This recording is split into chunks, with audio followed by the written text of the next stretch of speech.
Hello दोस्तों, तो स्वागत है आप सभी का वंस अगेन हमारे इस न्यू यूट्यूब चैनल पे। तो आज हम डेटाबेस पे हमारा डिस्कशन करने वाले हैं। आज का हमारा एजेंडा है व्हाट इज़ डेटाबेस। आज हम समझेंगे डेटाबेस को एक बहुत ही सिंप्लीफाइड लैंग्वेज में। तो चलिए शुरू करते हैं। तो पहले आ जाते हैं according to the definition.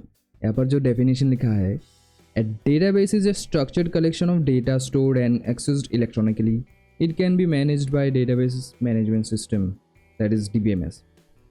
I'm sure आप में से बहुत सारे बच्चे होंगे जिसको ये समझ में नहीं आए।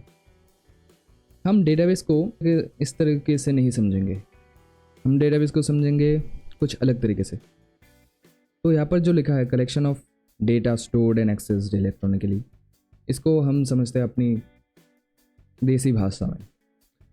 तो लेट्स सपोज आप सभी में तो कोई भी किसी ना किसी टाइम पे अपने जीवन काल में लाइब्रेरी तो गए होंगे, बुक्स लाइब्रेरी जिसमें किताबें मिलते हैं, जाके हम पढ़ते हैं। तो consider this book library as a full database, okay.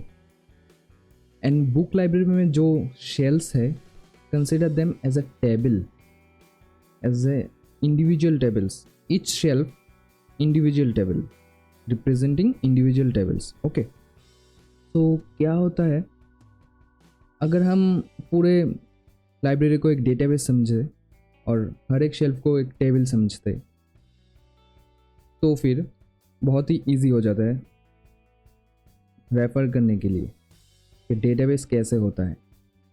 Actually database भी ऐसे ही होता है। डेटाबेस में एक डेटाबेस होता है जिसके अंदर बहुत सारे टेबल्स होते हैं, and that tables are relational, means एक के साथ एक जुड़े हुए हैं किसी ना किसी तरीके से। तो हम जब लाइब्रेरी जाते हैं तो लेट अस सपोज हमें एक बुक चाहिए जो कि हो कॉमेडी जॉनर से, ठीक है। तो हमें नहीं पता, हम पहली बार जा रहे हैं इस लाइब्रेरी में, हमको तो नहीं पता कि कॉमेडी जॉनर वाला बुक कहाँ पर रखा है। हम किसको बोलेंगे?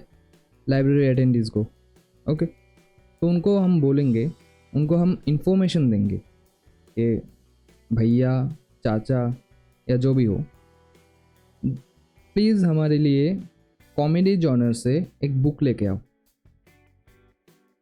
तो हमने जो इन्फॉर्मेशन दिया सिर्फ ये बोला कि कॉमेडी जॉनर से, ठीक है।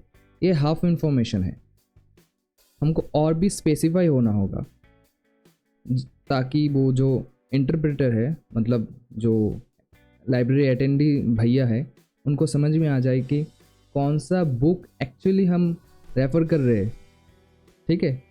तो हम ऐसा बोल सकते हैं कि भैया कॉमेडी जॉनर से कोई XYZ ऑथर, कोई भी ऑथर हो सकता है, XYZ ऑथर वाला कॉमेडी जॉनर से जो बुक आया है which has published in 2023, हमको ये वाला बुक चाहिए, न्यूली लॉन्च्ड वाला। तो क्या इस तरीके से क्या होता है, उनको समझ में आ गया, अच्छा ठीक है ये वाला बुक चाहिए उनको। नाम नहीं पता हमको, बस हमको पता है कि उन्होंने दिस XYZ ऑथर ने एक बुक लिखा है, बस ये बोल दिया हमने, इतना सारा इन्फॉर्मेशन दे दिया इस भैया को। तो दिस भैया is acting like A interpreter, okay, हमारे और लाइब्रेरी के शेल्फ के बीच में। तो वो भैया जाके हमारा जो रिक्वायर्ड बुक है वो पूरे डेटाबेस में से, उनको पता है कि कॉमेडी जॉनर वाला टेबल कहाँ पर है, ठीक है। तो वो भैया जाएंगे सिर्फ कॉमेडी जॉनर वाले बुक पे, rather than going here and there, okay. क्योंकि उसमें तो बहुत सारे शेल्फ्स होते हैं और इसमें बहुत सारे शेल्फ्स में बहुत सारे जॉनर्स वाले बुक होते हैं। तो भैया जाएंगे सिर्फ कॉमेडी जॉनर वाले शेल्फ के तरफ, ठीक है। तो ये प्रोसेस एक इफेक्टिव प्रोसेस हो गया। अगर हम नहीं बोलते कि कॉमेडी जॉनर वाला बुक चाहिए, तो भैया तो पूरे डेटाबेस में, मतलब पूरे लाइब्रेरी में घूमते रहते और बहुत टाइम लग जाता। ठीक है, तो ऐसा हमने होने नहीं दिया क्योंकि हमने जॉनर मेंशन कर दिया। ठीक है, बस भैया गए कॉमेडी जॉनर वाले टेबल पे गए, मतलब शेल्फ पे गए और देखे कि जो XYZ ऑथर है उनका रो कौन सा है और अदर उनका कॉलम कौन सा है। कहीं पे होता है कि एक शेल्फ होता है, बहुत बड़ा शेल्फ, उसमें एक ऑथर के सारे बुक सेम जॉनर के एक ही रो में या एक ही कॉलम में डिस्ट्रीब्यूटेड होते हैं। एक एक लाइब्रेरी के एक एक तरीके हो सकते हैं। तो भैया गए कॉमेडी जॉनर के शेल्फ पे, XYZ ऑथर वाले रो पे गए, 2023 वाले कॉलम पे गए, वहाँ से बुक लिया और हमको आके दे दी। कितना टाइम लगा? 2 मिनट से ज़्यादा नहीं, हो गया एक effective process. And that is database and it's process. जो SQL होता है वो भैया लाइब्रेरी अटेंडेंस है वो है SQL। एंड डेटाबेस तो अपने समझ ही लिया, जो लाइब्रेरी है ये पूरा डेटाबेस, और SQL है वो भैया लाइब्रेरी अटेंडेंस भैया या चाचा या आंटी, कोई भी हो सकता है। ओके, तो SQL is a language to interpret between database and us. तो ये तो समझ लिया आपने SQL क्या काम करता है, लाइब्रेरी अटेंडेंस भैया के जैसे काम करता है। हम बोलते हैं कुछ इन्फॉर्मेशन देते हैं, करेक्ट इन्फॉर्मेशन, वो सब लेके उसके बेसिस पे जाके जो डेटाबेस होता है, ऑर्गेनाइज्ड डेटाबेस, उन सब में से जो एग्जैक्ट वाला रिकॉर्ड या पीस ऑफ इंफॉर्मेशन हमें चाहिए वो पैच करके ले आते हैं। तो that is SQL। And database is consist of various number of tables related to one another in a certain way। okay, क्योंकि जो लाइब्रेरी होते हैं तो उनमें जो बहुत सारे शेल्फ्स होते हैं वो कैसे कनेक्टेड होते हैं एक दूसरे के साथ। कोई कनेक्ट हो सकता है कि on the basis of author name, कि कोई बोल सकता है कि अच्छा मुझे इस लाइब्रेरी से ऑथर नेम XYZ वाले सभी जॉनर से एक एक बुक लाके दो, और from the year which has published between the year 2020 and 2024। तो ये क्या हमने बोल दिया कि 2020 और 2024 के अंदर जो जो बुक पब्लिश हुए हैं XYZ ऑथर के द्वारा, वो सब बुक हर एक जॉनर का मुझे लाके दो। तो इसमें से हर एक शेल्फ में क्या कॉमन चीज़ है? Author name, right? या author name is the primary key because it's connecting various number of shelves with one another. Understood? That is it. Nothing rocket science in it. तो रिलेशनल डेटाबेस हमको समझ में आ गया। I think relation database में भी ऐसे ही होता है, बहुत सारे टेबल्स होते हैं, एक के साथ एक कनेक्टेड होते हैं प्राइमरी की एंड फॉरेन की के द्वारा। ये हम और भी डेप्थ में समझेंगे आगे वाले बहुत सारे एग्जांपल्स है उसमें से। ओके, तो यहाँ पर जो टाइप्स ऑफ डेटाबेसेस है, there are relational database and no SQL database. तो हम मेनली रिलेशनल डेटाबेस पे कंसंट्रेट करेंगे और नो SQL डेटाबेस अभी हम छोड़ देंगे क्योंकि this part is used for big data. इसमें से नो SQL क्यों लिखा है? क्योंकि रिलेशनल नहीं है, वो डिस्ट्रीब्यूटेड है, वो बहुत सारे फॉर्म में होते हैं, और रिलेशनल में टेबुलर फॉर्म में होते हैं, एक ऑर्गेनाइज्ड फॉर्म में होता है हर एक चीज़। जैसे कि लाइब्रेरी में होता है organised, relation database organised, get it? I think you're. And no SQL में ऑर्गेनाइज नहीं होता। Okay, so as of now you can ignore that part, let's concentrate only on relational database. Okay, get it? So importance क्या है? Database are critical for storing, managing and retrieving data efficiently, supporting various applications from website to enterprise system। तो database क्या करते हैं? Critical for storing, managing and retrieving data efficiently, मतलब store करने के लिए, मैनेज करने के लिए एंड रिट्रीव करने के लिए, मतलब रिट्रीव मतलब लाने के लिए। बहुत सारा टेबल्स होता है, उनमें से जो ज़रूरी चीज़ें होते हैं हमारे लिए, अभी हमारे करंट प्रोजेक्ट के लिए ये वाले टेबल्स का ये वाले फील्ड्स चाहिए, बस ये वो जो ज़रूरी कॉलम्स, फील्ड्स, टेबल्स होते हैं वो सब लाते हैं हम डेटाबेस से। समझ में आ गया? वो वाला एग्जांपल याद करिए कि हमें ज़रूरी है कि 2020 एंड 2024 के बीच में जो जो बुक्स XYZ ऑथर ने लिखे हैं वो सारे बुक ला दो, ज़रूरी वाले रिट्रीव कर लो एफिशिएंटली मतलब कम टाइम वेस्ट करे, ठीक है, गेट इट।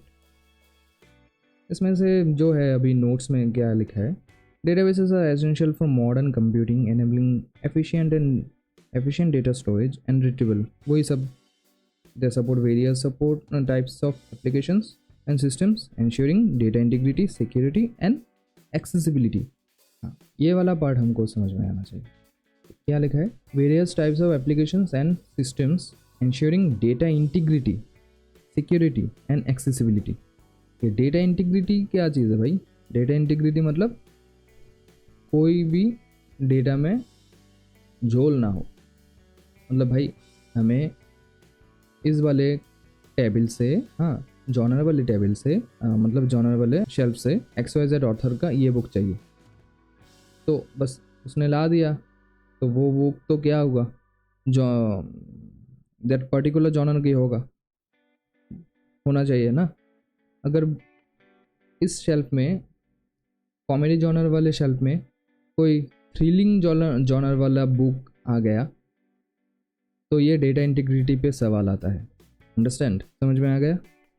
डेटा इंटीग्रिटी मतलब डेटा इंटीग्रल नहीं है, इसमें इंटीग्रिटी का इशू है, क्योंकि हमें चाहिए भाई कॉमेडी जॉनर वाला बुक, तुम ला रहे हो थ्रिलिंग जॉनर वाला बुक, हमारा क्या वो फुलफिल हो रहा है हमारा जो नीड, हमको जो चाहिए नहीं हो रहा ना। बस वही सेम तरीके से अगर एक डेटाबेस में एक टेबल होता है, customer table, let's say customer sales वाला टेबल, और उसमें सेल्स के फील्ड के जगह कुछ दूसरा फील्ड होता है, सपोज कॉस्ट, ओनली कॉस्ट और ओनली प्रॉफिट। तो हमें क्या चाहिए, प्रॉफिट। हमको अभी प्रॉफिट नहीं चाहिए, हमको भाई चाहिए सेल्स ओनली। तो तुम ला दे रहे हो मुझे प्रॉफिट, ये कुछ दूसरे टेबल का चीज़ दे रहे हो ना हमें। हाँ, तो डेटा इंटीग्रिटी कहाँ पर मेंटेन हुआ? नहीं हुआ ना। तो ये है डेटा इंटीग्रिटी, बट ऐसा नहीं होता, ठीक है। हर एक चीज़ हर एक टेबल में परफेक्टली ऑर्गेनाइज्ड होता है, तो इसलिए डेटा इंटीग्रिटी मेंटेन करके रखते हैं। मतलब सेल्स वाले टेबल में सेल्स वाले फील्ड ही रहेंगे, प्रॉफिट नहीं रहेंगे, प्रॉफिट दूसरे वाले फील्ड में रहेंगे, मतलब दूसरे वाले टेबल में रहेंगे profit field. Okay, let's suppose this as an example only, okay, or as of now. Let's move to the next slide.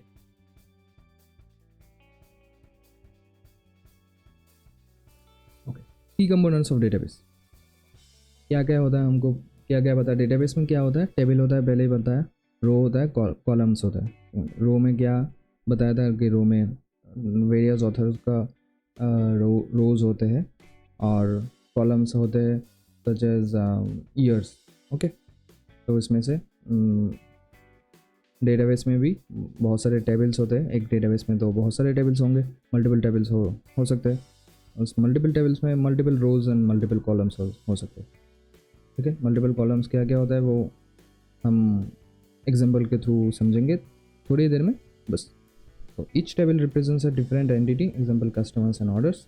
These are the two tables I have already created, I will show you in just a few minutes. Okay, तो बताया records, रोज यानी records, रोज यानी horizontal वाले line में जो जो चीज़ें होते हैं, name, ID, name, age, salary, ये एक पूरा रो है। ID 2, name B, age X Y, salary XYZ। तो ये जो 2 रोज है, और इसमें से जो जो फील्ड्स है, ID, name, age and salary, these are columns. एक एक कॉलम्स होते हैं, और कॉलम्स को हम फील्ड बोलते हैं। अंडरस्टूड? आई थिंक प्राइमरी की होता है क्या, जो यूनिक आइडेंटिफायर होते हैं एक टेबल में। यूनिक आइडेंटिफायर कुछ होता है, मतलब लेट अस सपोज एक स्कूल है, स्कूल का जो एक डेटाबेस है उसमें से स्टूडेंट्स नेम में 2 राहुल प्रेजेंट है, ठीक है। हमको अगर चाहिए राहुल का मार्क्स, तो हम कैसे डिस्टिंग्विश करेंगे कि कौन से वाले राहुल का मार्क्स चाहिए, कैसे करेंगे? यहाँ पर यूनिक आइडेंटिफायर होगा क्या? रोल नंबर, ठीक है। बस रोल नंबर 20 वाला जो राहुल है उसका चाहिए, और दूसरा है रोल नंबर 15। हमें रोल नंबर 15 वाला राहुल का मार्क्स नहीं चाहिए, हमको चाहिए रोल नंबर 20 वाला राहुल का मार्क्स। तो यहाँ पर यूनिक आइडेंटिफायर क्या हो गया? Roll number. That's it, very easy, right? I told you that this is going to be very easy and we'll have a lot of fun. तो और एक चीज़ होता है फॉरेन की, और एक कंसेप्ट होता है यहाँ पर फॉरेन की यूज़ होता है बहुत सारे मल्टीपल टेबल्स को एक के साथ एक कनेक्ट करने के लिए, जो मैंने लाइब्रेरी के कॉन्सेप्ट से समझाया था आपको कि फॉरेन की होता है, क्या समझाया था? हाँ, फॉरेन की होता है नेम ऑफ ऑथर, ठीक है। नेम ऑफ ऑथर से इस नेम वाले ऑथर का सारा बुक, जो टेबल्स है यहाँ पर, मतलब जो शेल्फ्स है लाइब्रेरी का, सभी शेल्फ में से ऑथर XYZ वाले बुक्स ले आओ। बस वो ये ऑथर XYZ वाला जो कॉलम मतलब फील्ड है is acting like a foreign key. Get it? यहाँ पर क्या लिखा है बुकिश लैंग्वेज में? A field in one table that uniquely identifies a row in another table, establishing a relationship between the tables. बस वही है, फील्ड है कॉलम, फील्ड मतलब कॉलम है ऑथर नेम वाला कॉलम। जो इस ऑथर नेम वाले कॉलम में XYZ ऑथर होता है वो एक रो में रहता है, तो वो क्या करता है? Identifies row in another table. इस फील्ड में, ऑथर वाले फील्ड में कॉलम XYZ रेफर करता है, आइडेंटिफाई करता है another row in another table, और दूसरे वाले शेल्फ में सेम ऑथर नेम वाले और एक रो होगा, बस उसको रेफर करता है वो। ये जो शेल्फ है, 2 शेल्फ ऐसे कनेक्टेड होते हैं इस ऑथर नेम के द्वारा, तो ये वाला हो जाता है फॉरेन की, ठीक है। बस दैट्स इट, नथिंग कॉम्प्लिकेटेड। जो नोट्स में लिखा है, tables are the core components of relational database. Core component होता है where data is organized in rows and columns. Primary and foreign keys are crucial for maintaining data integrity, I told you earlier, and establishing relationships between different tables, as I told you earlier. Okay, let's move to the next slide. Wow. SQL. What is SQL? As in the previous lecture, I already mentioned about the SQL. Also, let's mention it right now also. So SQL stands for Structured Query Language. Previously, it was also called SQL. Okay, SQL मतलब SEQUEL. S for structured, E for English, QUE for query, L for language. मतलब structured English query language.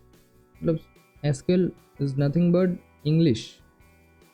Okay, you'll get it when I'll show you the syntax and all the commands. This is nothing but syntax. Okay, हम अगर बोलेंगे कि भाई हमको customer table से सारा चीज़ ला के दो, इंग्लिश में कैसे बोलेंगे? I need all the information from customer table.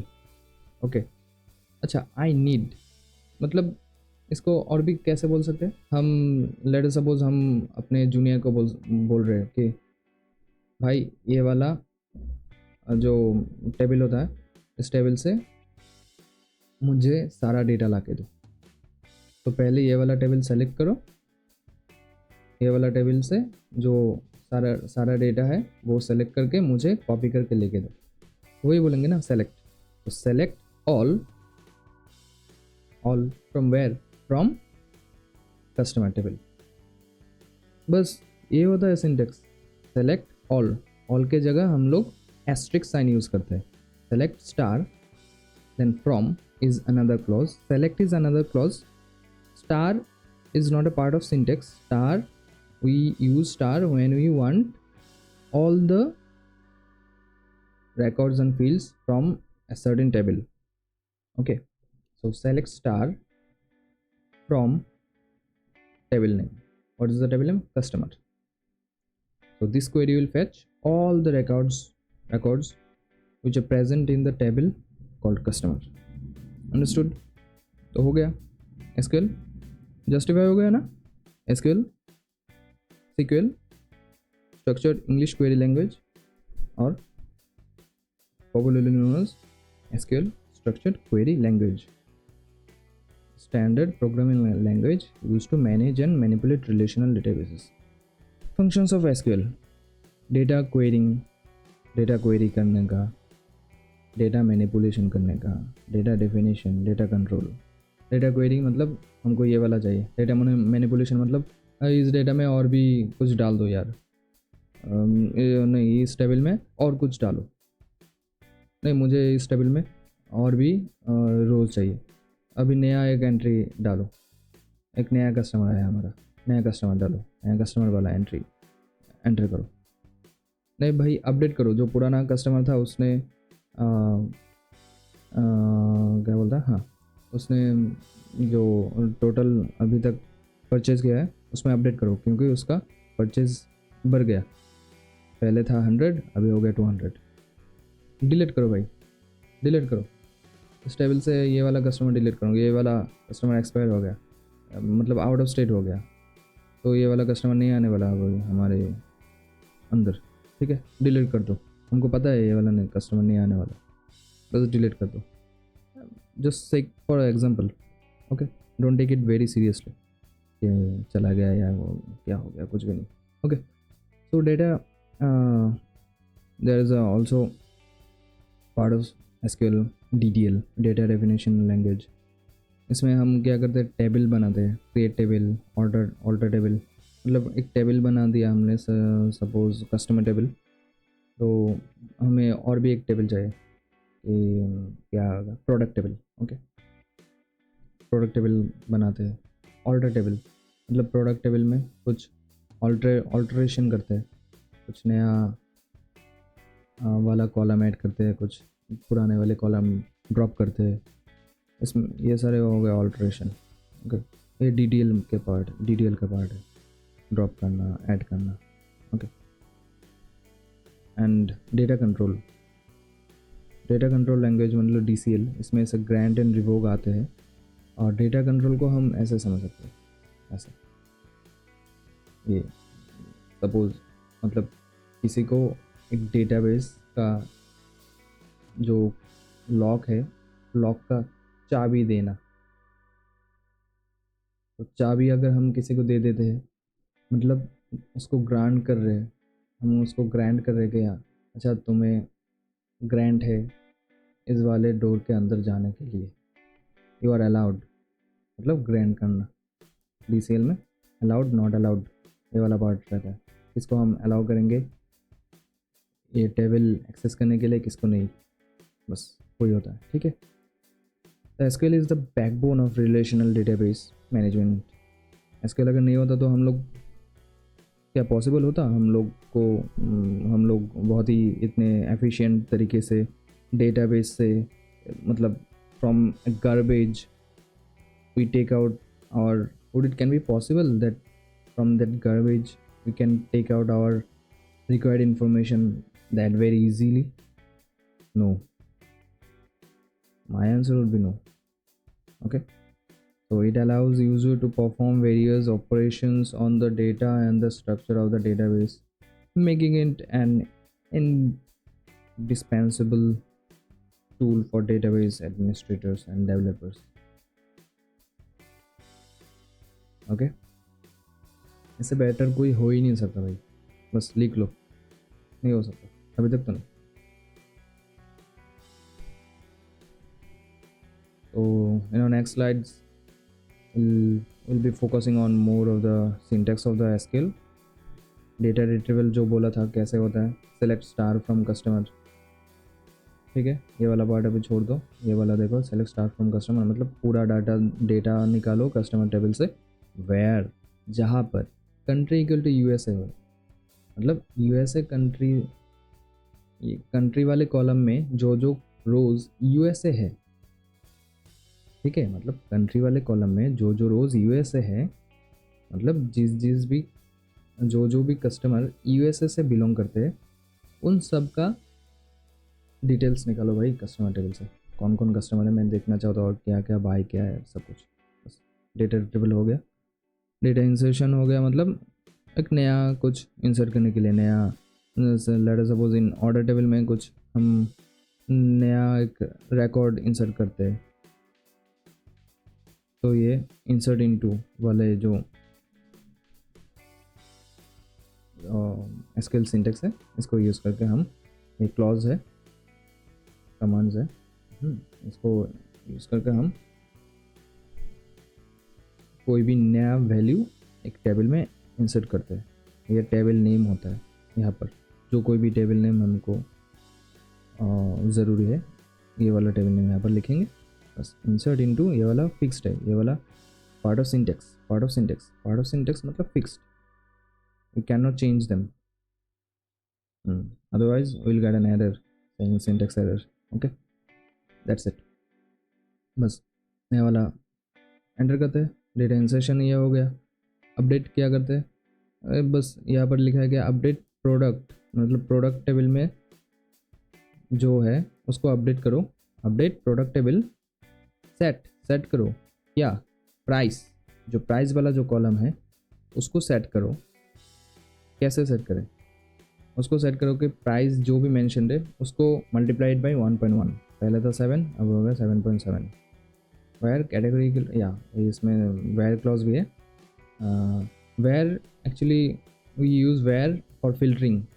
देखिए इसमें से जो हम लोगों ने where country equal to USA use किया, मतलब हम फिल्टर कर रहे हैं कि इस कस्टमर टेबल में तो बहुत सारे कस्टमर्स होंगे और बहुत सारे कंट्रीज़ भी होंगे, बट हमको सिर्फ यूएसए वाला कंट्री का डेटा चाहिए, कस्टमर वाला डेटा सब कुछ, मतलब फिल्टर कर दिया हम लोग, डेटा को छोटा कर दिया, श्रिंक कर दिया।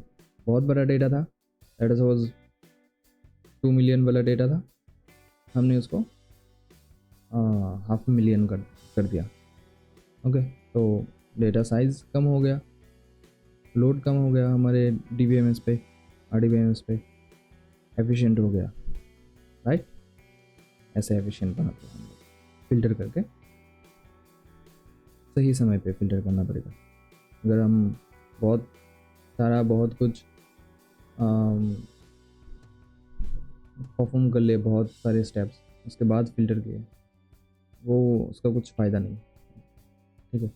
पहले फिल्टर करो, फिल्टर करके उसको दूसरे टेबल में रखो। ये वाला कंसेप्ट आएंगे हम लोग, इस वाले कंसेप्ट पे धीरे धीरे आएंगे, ओके। तो बस ये वाला हो गया। हमको क्या अपडेट करना है कि इलेक्ट्रॉनिक्स कैटेगरी में जो जो प्राइस था उसको अपडेट करो, उसको मल्टीप्लाई करो 1.1 से, बस ओके। और डेटा डिलीशन में डिलीट फ्रॉम एम्प्लॉइज़ जो टेबल है, डिलीट फ्रॉम ये वाले जो कैपिटल फॉर्म में लिखा हुआ है, अपर केस में, ये सारे फिक्स्ड है और ये सारे पार्ट ऑफ सिंटेक्स है, तो हम चेंज नहीं कर सकते, ये रिमेन एज इट इज़ रहेगा। जहाँ पर जो है डिलीट एंड फॉर्म के बीच कुछ आ नहीं सकता, डिलीट के बाद फॉर्म आएगा हमेशा। डिलीट फ्रॉम एम्प्लॉइज़ मतलब table name, delete from table name.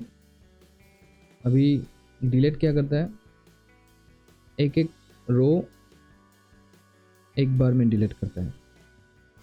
Delete का जो वर्किंग है ऐसा होता है, मतलब सपोज 10 टेबल है, यहाँ पर हमने अगर लिख दिया कि डिलीट फ्रॉम एम्प्लॉय टेबल है, उसमें से 10 रो है, डिलीट फ्रॉम एम्प्लॉय लिख दिया हमने, तो एक एक रो करके डिलीट करेगा। पहले वाला रो गया, दूसरा रो गया, तीसरा, चौथा, पाँचवा, छठा, 7 8 9 10 या एक एक करके, ठीक है। डिलीट ऐसे हुआ करता है, एक एक करके रो डिलीट करते जाता है। तो इसकी वजह से हमको एक फंक्शनलिटी मिल जाता है फ़िल्टर अप्लाई करने के लिए।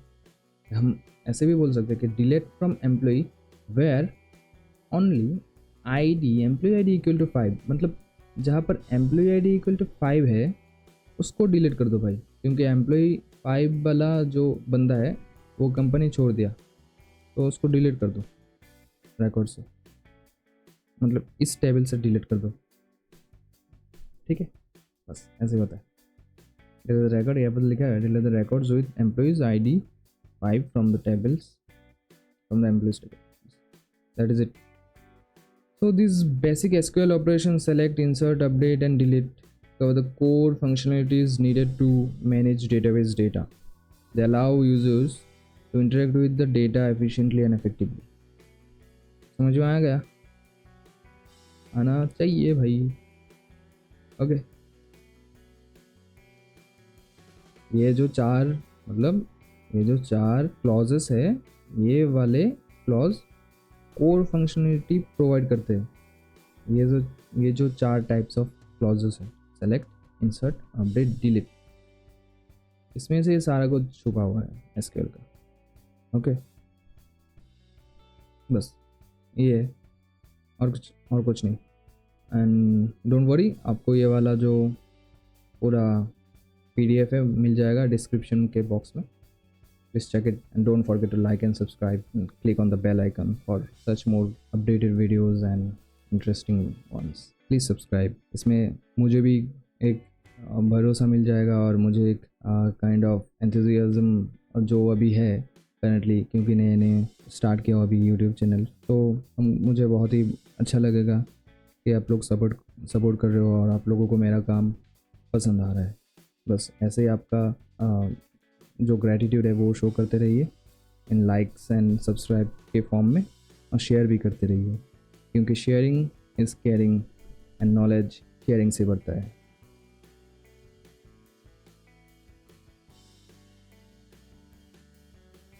तो आ गए अभी हम एक एग्जाम्पल में। एक सिनेरियो है, दो टेबल्स है, एक table 1 customer table, table 2 orders table. Okay, scenario में क्या है, retrieve the names of all customers who placed an order in the last month and live in New York. मतलब इसमें से उन सारे कस्टमर का नाम निकालो जो न्यूयॉर्क में रहते हैं और लास्ट मंथ सिर्फ ऑर्डर प्लेस किया हो। अभी कौन सा मंथ है? जुलाई। लास्ट मंथ कौन सा है? जून। तो ये निकालो कि जून महीने से जो ऑर्डर्स आया है, ऑर्डर्स प्लेस किए गए हैं अभी तक, उनका सारा डिटेल्स निकालो, और let us suppose only names निकालो, और अब चाहिए तो आपको अगर चाहिए तो सिटी का नेम भी निकाल सकते हो। बस वही है। तो ये कैसे निकलते हैं हम समझेंगे अभी हमारे एक्सेल वाले शीट पे। बिफोर दैट, ये जो कंक्लूशन है इसमें क्या है, SQL is a powerful language for managing and interacting with databases. हम समझ में आएगा, डेटाबेस से इंटरेक्ट करने के लिए यूज़ होता है एसक्यूएल। वो लाइब्रेरी वाले भैया याद रखेंगे हम ऐसे, ठीक है। It supports a wide range of operations from simple data retrieval to complex queries involving multiple tables. Simple data retrieval मतलब हमको सिर्फ एक टेबल से सारे डेटा चाहिए। वो क्या था? Select star from table name क्या हो? कस्टमर टेबल, कस्टमर हो सकता है, ऑर्डर हो सकता है, कुछ भी। और कम्प्लेक्स क्वेरी क्या हो जाता है? मतलब हमें इस टेबल का सारा डेटा चाहिए, but there is a condition where employee ID equal to 5 or country equal to USA और category equal to smartphones। okay, बस like that। थोड़ा complex हो गया ना, मतलब स्मार्टफोन कैटेगरी से USA वाले कंट्री से जो जो होते जो जो कस्टमर्स है उनका सारा डेटा निकालो। ये थोड़ा कम्प्लेक्स क्वेरी हो गया। कैसे हो गया? बस हम एक वेयर कंडीशन में, वेयर क्लॉज में एक कंडीशन ऐड कर दी, where country equal to USA and category equal to smartphones. As simple as that, very easy right? Master of SQL is essential for anyone working with relational databases. Relational databases, again relational मतलब जान पहचान वाले, एक के साथ एक जुड़े हुए हैं, ऐसा समझो, ठीक है? रिलेशनल डेटाबेस मतलब रिलेशनल डेटाबेस में बहुत सारे टेबल्स होते हैं and those tables are connected to each other with different foreign keys and primary keys. As simple as that. The example demonstrates SQL's ability to join tables and apply conditions to retrieve meaningful insights from the data. SQL's versatility makes it a fundamental skill for database management and data analysis. SQL से हम बहुत ही easy से, बहुत ही अच्छे से, बहुत ही क्या बोलते हैं उसको, बहुत ही धीरे धीरे से, हौले हौले हम एनालिसिस कर सकते हैं एक बहुत ही कम्प्लेक्स डेटा सेट से। Okay, that's it, nothing else. तो अब हम आ पहुँचे हमारे एक्सेल शीट पे। यहाँ पर दो टेबल्स है, दो टेबल्स देखिए, table 1 customer table, table 2 orders table. इसमें फील्ड्स है, ये वाले क्या है? Fields, customer ID, name, city. कितने फील्ड्स है भाई? लिखो कमेंट सेक्शन पे, लिखो कितने फील्ड्स है कस्टमर टेबल पे। Orders table, fields are order ID, customer ID, order date. फिर से लिखो how many fields are there in the order table. Please लिखो भाई, मेरे ऐसे ही हो स्कोर बढ़ जाएगा भाई, प्लीज़ लिख दो। Just kidding, please concentrate. Okay, so यहाँ पर रोज़ है ये वाले 1 2 3 4 5 रोज़ in customer table, 1 2 3 4 5 rows in orders table, right? Okay, so before going to this condition, I'd like to mention one thing, that in this table, these two tables, you can see customer ID is repeating. So anyone can say what this customer ID is referring in these two tables? Customer ID of customer table and customer ID of order tables are acting like foreign keys, because this field is used to connect these both tables with each other. तो हम क्या पढ़ रहे थे? foreign keys are used to connect different tables with one another. ठीक है, connect हो गया। और इसमें से हाँ, इस कस्टमर टेबल में प्राइमरी की कौन सा है? प्राइमरी की मतलब यूनिक आइडेंटिफायर, कोई भी रिपीटेड नहीं है। कौन सा है? देखो भाई, न्यूयॉर्क रिपीटेड है सिटी में, तो ये तो यूनिक आइडेंटिफायर नहीं हो सकता। John Doe, Jane Smith, Bob Brown, Alice Blue, Carol Green. अभी हमारे इस करंट डेटा सेट में कोई नेम रिपीटेड नहीं है, बट ऐसा भी हो सकता है कि जॉन डो या Bob brown is repeated multiple times, क्योंकि एक नाम तो कई सर्व का हो सकता है ना। But customer ID remains same, means once it is assigned, it is assigned, it cannot be changed. As customer ID 1 is assigned to John Doe, it is assigned, it cannot be changed. So it is acting like a primary key here, customer ID. Okay, likewise in orders table, order ID is acting like a primary key, because customer ID यहाँ पर foreign key के तरह act कर रहा है। Customer ID is referring to the customer ID of customer table. तो यहाँ पर ऑर्डर्स टेबल में customer ID is foreign key, okay, but order ID is primary key. समझ में आ गया? क्योंकि हम लोग तो ऐसा भी बोल सकते हैं ना भाई, अरे सर अब ये क्यों बोल रहे हो भाई कि कस्टमर आईडी फॉरेन की है? क्योंकि कस्टमर आईडी फॉरेन की है, ये क्यों बोला ये मैंने? क्योंकि देखो, कस्टमर आईडी रेफर कर रहा है कस्टमर टेबल का कस्टमर आईडी, जिसको यूज़ करके हम ये दो टेबल कनेक्ट कर रहे हैं, राइट? तो दो टेबल कनेक्ट कर रहे हैं किसकी मदद से? कौन सा की होता है जो दो टेबल को कनेक्ट करता है? Foreign key, okay. तो ये वाला फॉरेन की हो गया, और remaining this is also unique, it is order ID. Because order ID में ऐसा भी हो सकता है कि एक कस्टमर आईडी 1 ने एक ही दिन में दो ऑर्डर प्लेस किए हैं।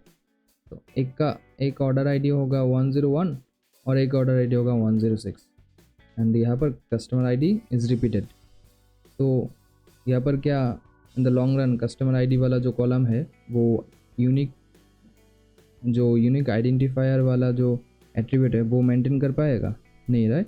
बट हियर इट कैन, क्योंकि हर एक नया वाला ऑर्डर में हर एक ऑर्डर आईडी न्यू एक ऑर्डर आईडी जनरेट होगा। तो यहाँ पर order ID is acting like primary की, whereas customer ID is acting like foreign key, right? Okay, तो यहाँ पर देखो, प्लीज गिव योर अटेंशन। हाँ, कंडीशन है कि fetch names from the last month who lives in the new York. मतलब नाम निकालो फ्रॉम द लास्ट मंथ, मतलब orders placed in the last month, यहाँ पर होगा, ओके। यहाँ पर लिख देता हूँ मैं।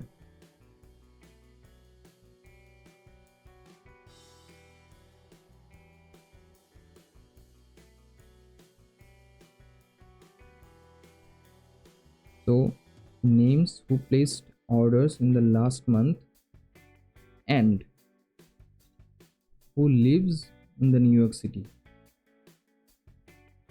ठीक है। तो यहाँ पर से हम क्या निकालेंगे? न्यूयॉर्क सिटी से कौन कौन, एंड लास्ट मंथ में जो ये दो कंडीशन सेटिस्फाई होगा वो ही वाले रोज निकालो। मतलब दो कंडीशन सेटिस्फाई होना है, क्योंकि यहाँ पर एंड यूज़ किया हमने, और नहीं। एंड मतलब यहाँ पर ये भी एक कंडीशन है, who placed orders in the last month वाला कंडीशन सेटिस्फाई होना होगा, and who lives in the New York city, मतलब बोथ कंडीशन को सेटिस्फाई होना होगा। न्यूयॉर्क सिटी से लास्ट मंथ वाले ऑर्डर्स जो प्लेस किए उनका नाम निकालो। तो देखते हैं, पहले लास्ट मंथ निकालते हैं। लास्ट मंथ कौन सा है? अभी करंट मंथ कौन सा? 7 जुलाई। लास्ट मंथ कौन सा होगा? 6। तो 6 कहाँ पर है? ये वाला है, ये वाला है, एंड ये वाला है। 3, 1 2 3, ठीक है। इसमें से कस्टमर आईडी क्या क्या है? 1 2 एंड 4। तो हमको मिल गया कि लास्ट मंथ में 3 ऑर्डर्स हुए हैं। क्या कौन कौन ने किया? Customer ID 1, customer ID 2 and customer ID 4। तो हम जाते हैं अभी कस्टमर टेबल पे। कस्टमर टेबल पे कौन कौन है? कस्टमर आईडी 1 2 एंड 4, ठीक है, 1 2 एंड 4। लेकिन इसमें से 1 वाला जो है वो न्यूयॉर्क सिटी से बिलोंग करता है, बट 2 कस्टमर आईडी 2 वाला जो इंसान है, he doesn't belong from New York, he belongs from new Jersey. तो ये रिकॉर्ड क्या आएगा हमारे इस फाइनल क्वेरी में, फाइनल आउटपुट में? नहीं, राइट? क्योंकि दोनों कंडीशन हमको सेटिस्फाई करना होगा। उसमें से सिर्फ एक ही कंडीशन को सेटिस्फाई कर रहा है, जो लास्ट मंथ वाला कंडीशन है वो सेटिस्फाई कर रहा है, लेकिन जो सिटी वाला कंडीशन है न्यूयॉर्क सिटी, वो condition is not satisfying, so customer ID 2 is not going to come in our final output. कौन सा आएगा?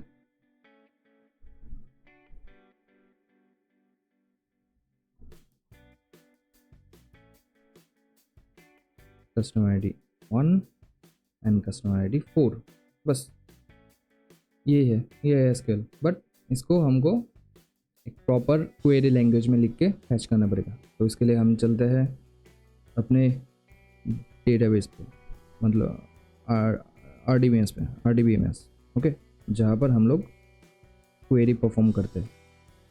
और मैं अब यूज़ करूँगा ये MySQL वाला RDBMS। थोड़ा स्लो है। तो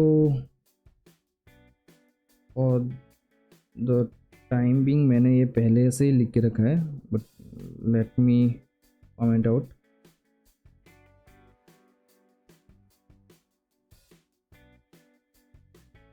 ओके,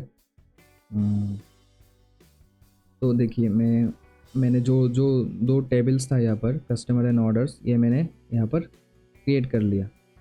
मैं आपको सारा सिंटेक्स वगैरह दे दूँगा टेबल क्रिएट करने के लिए। ये देखिए, ये वाला जो मेरा ये डेटाबेस है, इस डेटाबेस में 2 टेबल्स है, customer tables and order tables. Customer से टेबल्स का सारा कुछ मुझे चाहिए, कैसे निकालूंगा? सेलेक्ट स्टार फ्रॉम कस्टमर्स, हो गया। यहाँ पर क्लिक करने से सब कुछ दिखाई देगा, देखिए। ओके, थोड़ा हाँ हो गया, राइट, आ गया ना कस्टमर टेबल से सारा कुछ 1 2 3 4 5 same as it is, right. देखिए 1 2 3 4 5 John Jane Bob Alice Carol, John Jane Bob Alice Carol, right, same table. इसमें अब हम अब अपना क्वेरी परफॉर्म करेंगे। बट उससे पहले दूसरा टेबल जो है ऑर्डर्स, वो भी चेक कर लेते हैं कि सही है या नहीं भाई, क्योंकि हमको टेबल चेक करना पड़ेगा। जो कोई भी हो, टेबल तो चेक करना पड़ेगा भाई। हाँ, 1 2 3 4 5 ऑर्डर क्या क्या है? जून महीने का 2 है, यहाँ पर 3 है, एक 7 का है, एक 5 का है। हाँ, और ऑर्डर आईडी 1 2 3 4 5 देख लेते हैं। ओ हाँ, ऑर्डर आईडी 1 2 3 4 5, बस हो गया। तो सारा कुछ सब सेट है। तो हम अब जाते हैं इस क्वेरी पे।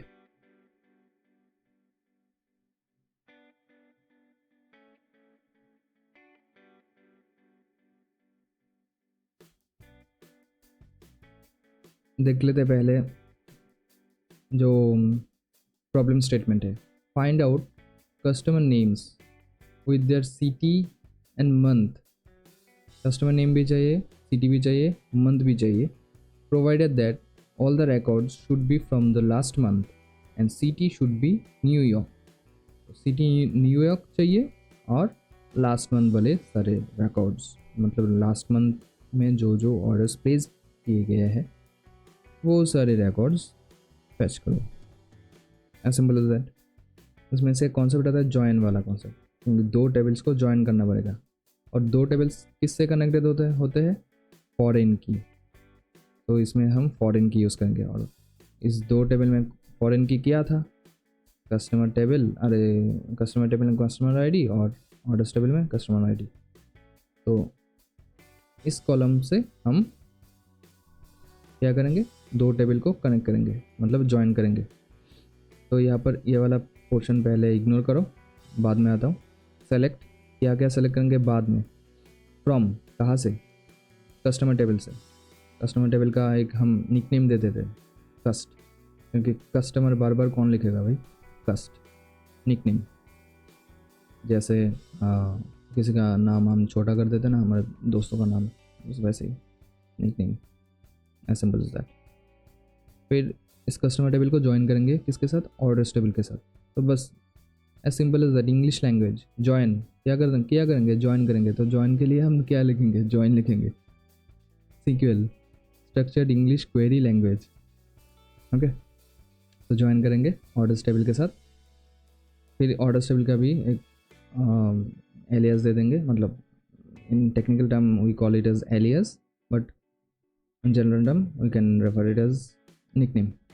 तो ऑर्डर्स टेबल का निकनेम है ORD, शॉर्ट फॉर्म। किस बेसिस पे ज्वाइन करेंगे हम भाई, फॉरेन की के बेसिस पे ऑलरेडी, ऑब्वियसली, राइट। तो on what basis, on cust, मतलब कस्टमर टेबल का जो कस्टमर आईडी है should be equal to orders table का कस्टमर आईडी। समझ में आ गया? देखो, मतलब कस्टमर टेबल का जो कस्टमर आईडी है वो वाला रिकॉर्ड इस टेबल के ऑर्डर्स टेबल के कस्टमर आईडी के रिकॉर्ड से ज्वाइन होना चाहिए, मतलब सेम होना चाहिए। कस्टमर आईडी का कस्टमर आईडी के कॉलम पे, कस्टमर टेबल्स के कस्टमर आईडी कॉलम पे अगर कस्टमर आईडी 1 है तो वो 1 वाला customer ID 1 should always join to this customer ID 1, not with others. बस, तो ज्वाइन कर लिया हम लोग इस कंडीशन को यूज़ करके।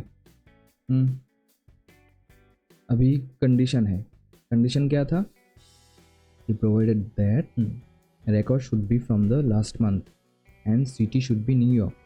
तो एक एक करके कंडीशन देंगे हम लोग। कंडीशन के लिए क्या यूज़ करेंगे हम लोग, filter condition where is a clause used to give condition in our query।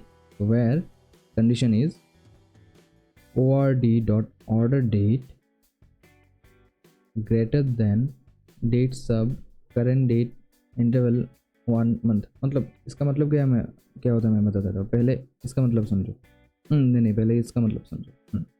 Date सब मतलब क्या, सब्ट्रैक्शन। डेट को सब्ट्रैक्ट करो, कहाँ से, करंट डेट से। करंट डेट क्या है हमारा, आज का डेट कौन सा है, 6 जुलाई। ओके, 6 जुलाई है आज का डेट।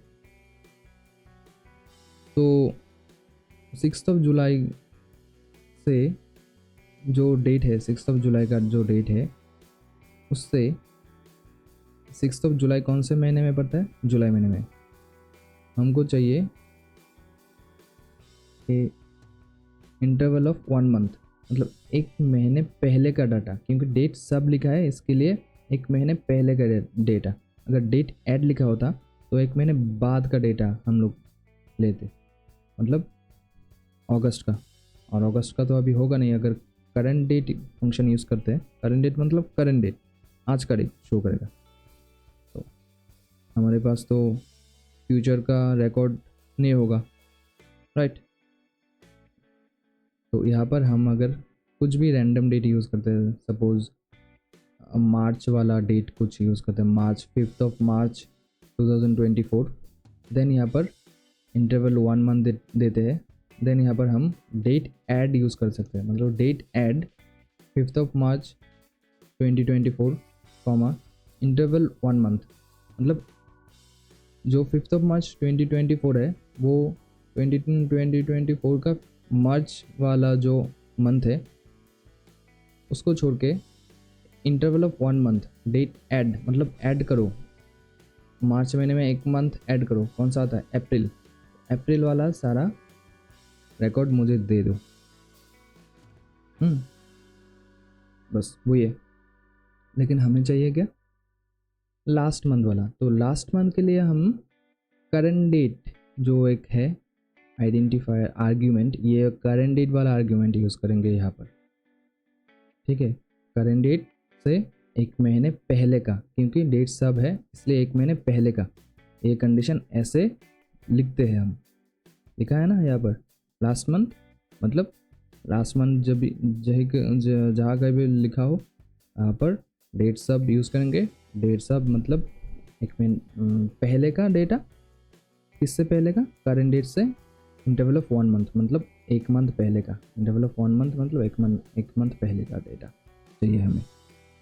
एंड क्या है, city should be equal to New York. तो एंड कस्ट डॉट सिटी, मतलब कस्टमर वाले टेबल पे तो सिटी है ना, तो इसलिए cust dot city equal to New York हो गया। बस ये सेमीकोलन लगा के हम अपना क्वेरी टर्मिनेट करते हैं, मतलब क्वेरी ख़त्म है यहाँ पर। इसके बाद जो कुछ भी लिखा है हमारे इस क्वेरी में नहीं आने वाला है। कर दिया सेलेक्ट, अभी इसको दबाएंगे, इस थंडर वाले बटन को, ठा आ गया। क्या आ गया, John Doe Alice Blue, New York, month is June, same है ना, John Doe Alice Blue New York 1-4, customer ID 1 और 4। यहाँ पर कस्टमर आईडी फैच किया, यहाँ पर सिटी फैच किया, मंथ फैच नहीं किया, कोई भी नहीं। बट नेम तो सही है ना, नेम एंड सिटी क्या है, न्यूयॉर्क, नेम है John Doe and Alice Blue. तो ये वाले जो एग्जांपल से समझाया था मैंने, यहाँ पर क्वेरी लिख के समझाया, दोनों सेम हो रहा है ना, सेम, बस ऐसे ही है। तो या that's it, I hope you guys have enjoyed a lot. इसमें से और भी बहुत कुछ बाकी है एसक्यूएल का, ये तो जस्ट ट्रेलर है, या दैट्स जस्ट अ ट्रेलर। बहुत कुछ बाकी है एंड बहुत सारा फन बाकी है अभी तक।